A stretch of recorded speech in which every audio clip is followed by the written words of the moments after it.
आप सभी का स्वागत है ट्रिकी विशेष सर की क्लास में। मेरे पास सब्जेक्ट है रीजनिंग का मैं प्रीवियस ईयर का क्वेश्चन लेके आया हूं जो आपका एसबीआई क्लर्क में भी आया था और आईबीपीएस के एग्ज़ाम में भी आया था। क्वेश्चन को सॉल्यूशन करने का तरीका क्या है चलिए देखते हैं।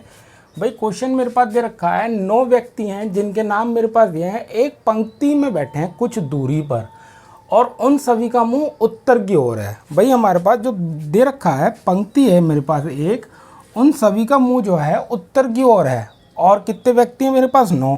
भाई 1 2 3 4 5 6 7 8 और मेरे पास आया 9, यानी कि 9 व्यक्ति हैं, उन सभी का मुंह मेरे पास उधर है। उसके बाद उसने कंडीशन दे रखी है। क्वेश्चन को सॉल्यूशन हम कैसे करेंगे चलिए देखते हैं। जैसे कि हमारे पास दे रखा है आर के बाईं और 3 व्यक्ति बैठे हैं। भाई आर के बाईं और 3 व्यक्ति बैठे हैं। अब हमारे पास कैसे बैठा सकते हैं, अगर मैं आर को यहाँ बैठा दूँ, भाई आर के बाएं 3 व्यक्ति 1 2 3, यहाँ तो क्लियर हो गया, 3 व्यक्ति आ रहे हैं।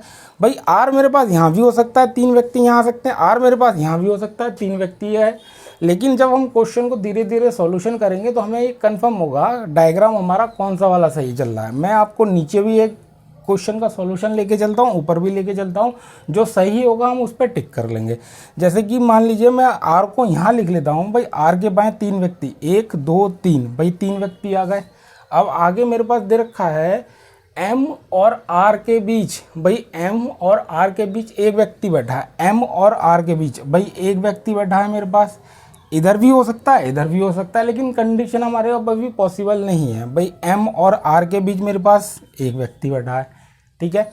आगे मेरे पास दे रखा है पी एम के दाएं और तीसरे स्थान पर बैठा है। पी जो है एम के दाएं तीसरे स्थान पर, भाई पहला दूसरा तीसरा, भाई पी एम के दाएं तीसरे स्थान पर आ गया।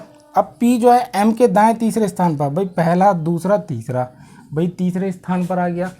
आगे मेरे पास दे रखा है तीसरे स्थान पर बैठा है पी के दाएं उतने ही लोग बैठे हैं जितने कि एस के बाईं ओर बैठे हैं। उसने हाँ एक चीज़, ये कंडीशन मेरे पास बहुत अच्छी आई। ये क्वेश्चन ज़्यादातर स्टूडेंट गलत भी करते हैं। पी के दाएं उतने ही लोग बैठे हैं जितने एस के बाएं। भाई पी के दाएं क्या कोई बैठा है, नहीं बैठा, तो एस के बाएं भी मेरे पास कोई नहीं बैठेगा।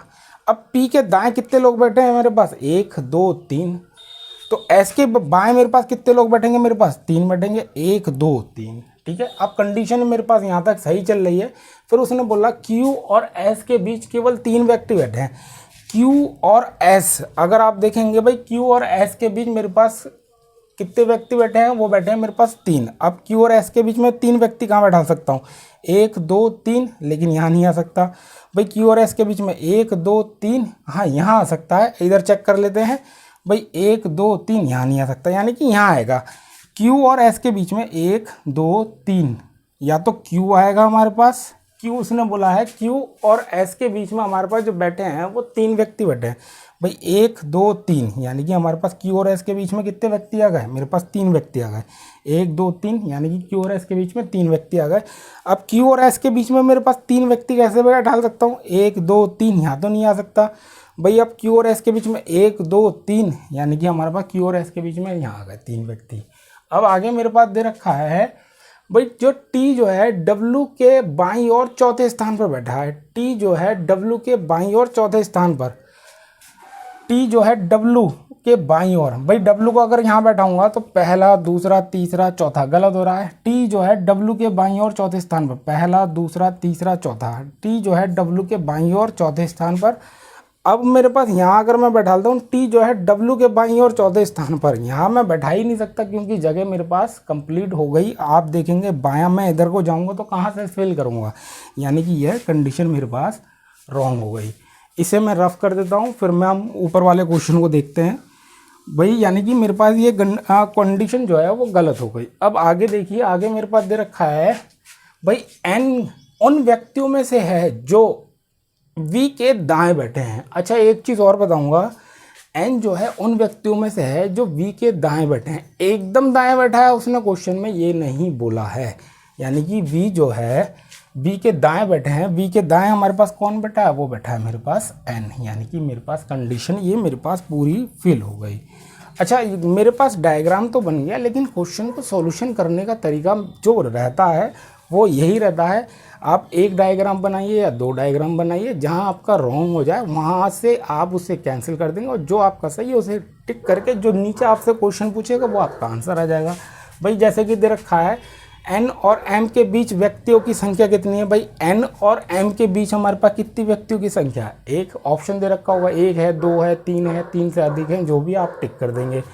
निम्न में से उन व्यक्तियों में से कौन सा युग्म अंतिम छोर पर बैठा है। अंतिम छोर पर भाई कौन बैठा है, s बैठा है और p बैठा है। ऑप्शन दे रखा होगा, आपको टिक करना है। भाई q के दाएं दूसरे स्थान पर कौन बैठा है, q के दाएं दूसरे स्थान पर कौन बैठा है, भाई w बैठा है। ऑप्शन दे रखा होगा, टिक करना है आपको। निम्नलिखित में से विषम ज्ञात कीजिए। भाई विषम ज्ञात करने के लिए आपको करना क्या पड़ेगा, भाई इसके ऑप्शन दे रखे होंगे, मैंने इसके ऑप्शन इसलिए हटा रखे हैं ताकि मेरे पास क्वेश्चन आपका ज़्यादा से ज़्यादा आ सके और आप क्वेश्चन को समझा सको। ऑप्शन दे रखा होगा, आपको टिक करना है। भाई आपको जो चेक करना है, चेक करने के बाद आपको टिक कर देना, वो आपका आंसर आएगा। क्वेश्चन को बनाने का तरीका अगर आपका सही है, आपसे क्वेश्चन कैसे भी पूछ ले वो आपका हमेशा सही रहेगा। एक चीज़ और ध्यान रखेंगे, ये बात हमारे पास बहुत अच्छी दे रखी थी, P के दाएं उतने ही व्यक्ति बैठे हैं जितने कि S के बाईं ओर। ये क्वेश्चन बैंकिंग के सेक्टर में बहुत बार रिपीट भी हो रहा है और कई बार एग्जाम में आया भी है। इस कंडीशन को अगर फिल करना आपने सीख लिया तो क्वेश्चन का जो डायग्राम है सर्किल में दे दे, पजल में दे दे, या आपका उत्तर में कर दे या पूरब में कर दे, आपका क्वेश्चन आपका 101% सही रहेगा। अगर आपको जानकारी अच्छी लगी हो प्लीज़ लाइक कीजिए, शेयर कीजिए और सब्सक्राइब करना ना भूलें। धन्यवाद।